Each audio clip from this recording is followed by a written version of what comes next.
Brutal attacks, తీవ్రమైనటువంటి దాడులు, హత్యాయత్నాలు, ఏకంగా మాజీ మంత్రులపై, ఇద్దరు బలమైనటువంటి నేతలపై, దాదాపు అరడజన్ మంది నాయకులపై వైఎస్ఆర్ కాంగ్రెస్ పార్టీలో బలంగా వాయిస్ని వినపడేటటువంటి నేతలపై తెలుగుదేశం గూండాల హత్యాయత్నం.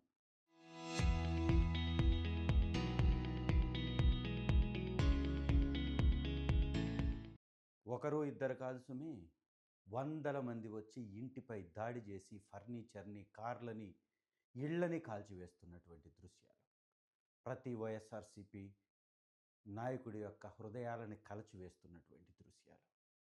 ఈ రాష్ట్రంలో అధికారంలో ఉన్నటువంటి కూటమి పడిపోతున్న గ్రాఫ్ని పెంచుకోవటానికి, పెరుగుతున్నటువంటి వ్యతిరేకతని పక్కదారి పట్టించటానికి, లడ్డూ వ్యవహారంలో దొరికిపోయినటువంటి దొంగలు తప్పించుకోవటానికి, ఈ రాష్ట్రానికి కేంద్రం నుంచి బడ్జెట్లో కేటాయింపులు గణనీయంగా తగ్గినటువంటి అంశాలని పక్కదారి పట్టించడానికి తీవ్రమైనటువంటి దాడులు చేస్తున్నారు. ఒకరు ఇద్దరిపై కాదు.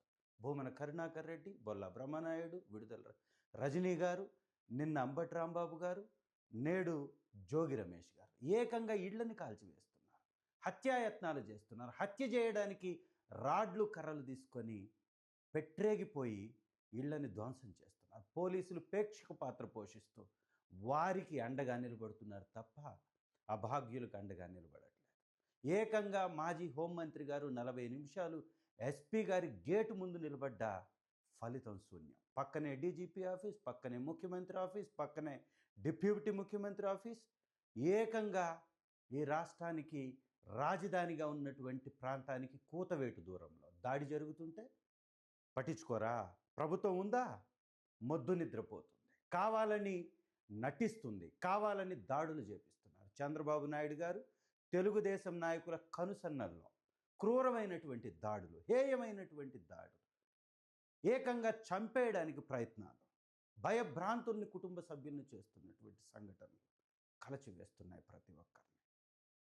వైఎస్ఆర్ కాంగ్రెస్ పార్టీ నాయకుల్ని రెచ్చగొట్టి, కార్యకర్తల్ని రెచ్చగొట్టి, ప్రజలమై చిచ్చు పెట్టి, మతాల మధ్యలో మంటలు రేపి, ఆ వేడిలో ప్రభుత్వాన్ని ఈ విధంగా నడపడం చంద్రబాబు నాయుడు గారి యొక్క చాతగానితనానికి నిదర్శనం.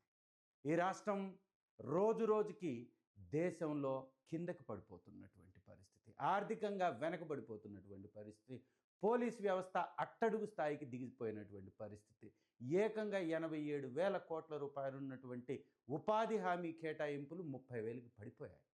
ఇవన్నీ తప్పించుకోవాలని ఈ దాడులు చేస్తున్నారు. ఖబర్దార్, వైఎస్ఆర్సీపీ నాయకులు బయటకు వస్తే ఈ అల్లర్లని మీరు కంట్రోల్ చేయలేరు.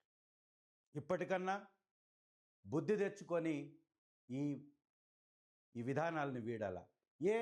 అంబటి రాంబాబు గారు సారీ చెప్పిన తర్వాత, చేసినటువంటి విషయానికి నేను మాట్లాడకుండా ఉండవలసిందని చెప్పిన తర్వాత, నేను ముఖ్యమంత్రిని అనలేదు అని చెప్పిన తర్వాత, మిగిలిన వాళ్ళను కూడా అనకుండా ఉంటే బాగుండు అని చెప్పిన తర్వాత ఇంతటి దాడా? ఇదంతా కేవలం కట్టుకథ చూపిస్తున్నటువంటి వ్యవహారం. వారు మాట్లాడకముందే వారిపై దాడి జరిగింది. అంతకుముందు భూమన కరుణాకర్ రెడ్డి గారి ఇంటిపై దాడి జరిగింది, బొల్లా బ్రహ్మనాయుడు గారిపై దాడి జరిగింది. ఇది కావాలని చేస్తున్నటువంటి దాడులే తప్ప, ప్లానింగ్గా చేస్తున్నటువంటి దాడులే తప్ప అప్పటికప్పుడు జరిగినటువంటి సంఘటనలు కాదనేది అర్థమవుతూ ఉంది. ముఖ్యమంత్రిగా ఉన్నటువంటి జగన్మోహన్ రెడ్డి గారి మీద మీ తల్లి మొగుడిచ్చాడా, మీ అమ్మమ్మ మొగుడిచ్చాడా, మీ నానమ్మ మొగుడిచ్చాడని నేటి ముఖ్యమంత్రి చంద్రబాబు నాయుడు గారు అనలేదా? లండన్ పోయింది ముండల కోసమే అని లోకేష్ గారు అనలేదా? నాకు తిక్కరేగితే ముఖ్యమంత్రిని చూడను, వాళ్ళ అమ్మ మొగుడని కూడా చూడనని పవన్ కళ్యాణ్ గారు అనలేదా? ఇంతకంటే దారుణమైన మాటలు మాట్లాడారు అంబటి రాంబాబు గారు. కేవలం పచ్చ పత్రికలను పెట్టుకొని, పచ్చ మీడియాని పెట్టుకొని ఏ చిన్న విషయాన్ని కూడా రాద్ధాంతం చేస్తూ ఈ విధంగా రెచ్చగొట్టడం సిగ్గుచేటు అనిపించట్లేదా? ఇదా మీ ప్రభుత్వం యొక్క విధానం? ఇలా పరిపాలించడానిక మిమ్మల్ని రాష్ట్ర ప్రజలు ఎందుకుంది?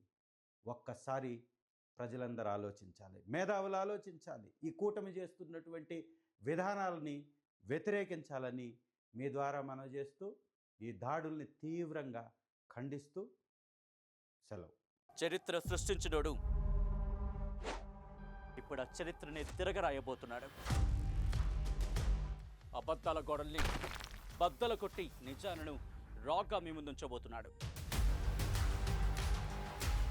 నిజమైన వార్తల కోసం వెంటనే డౌన్లోడ్ చేసుకోండి రా యాప్ని.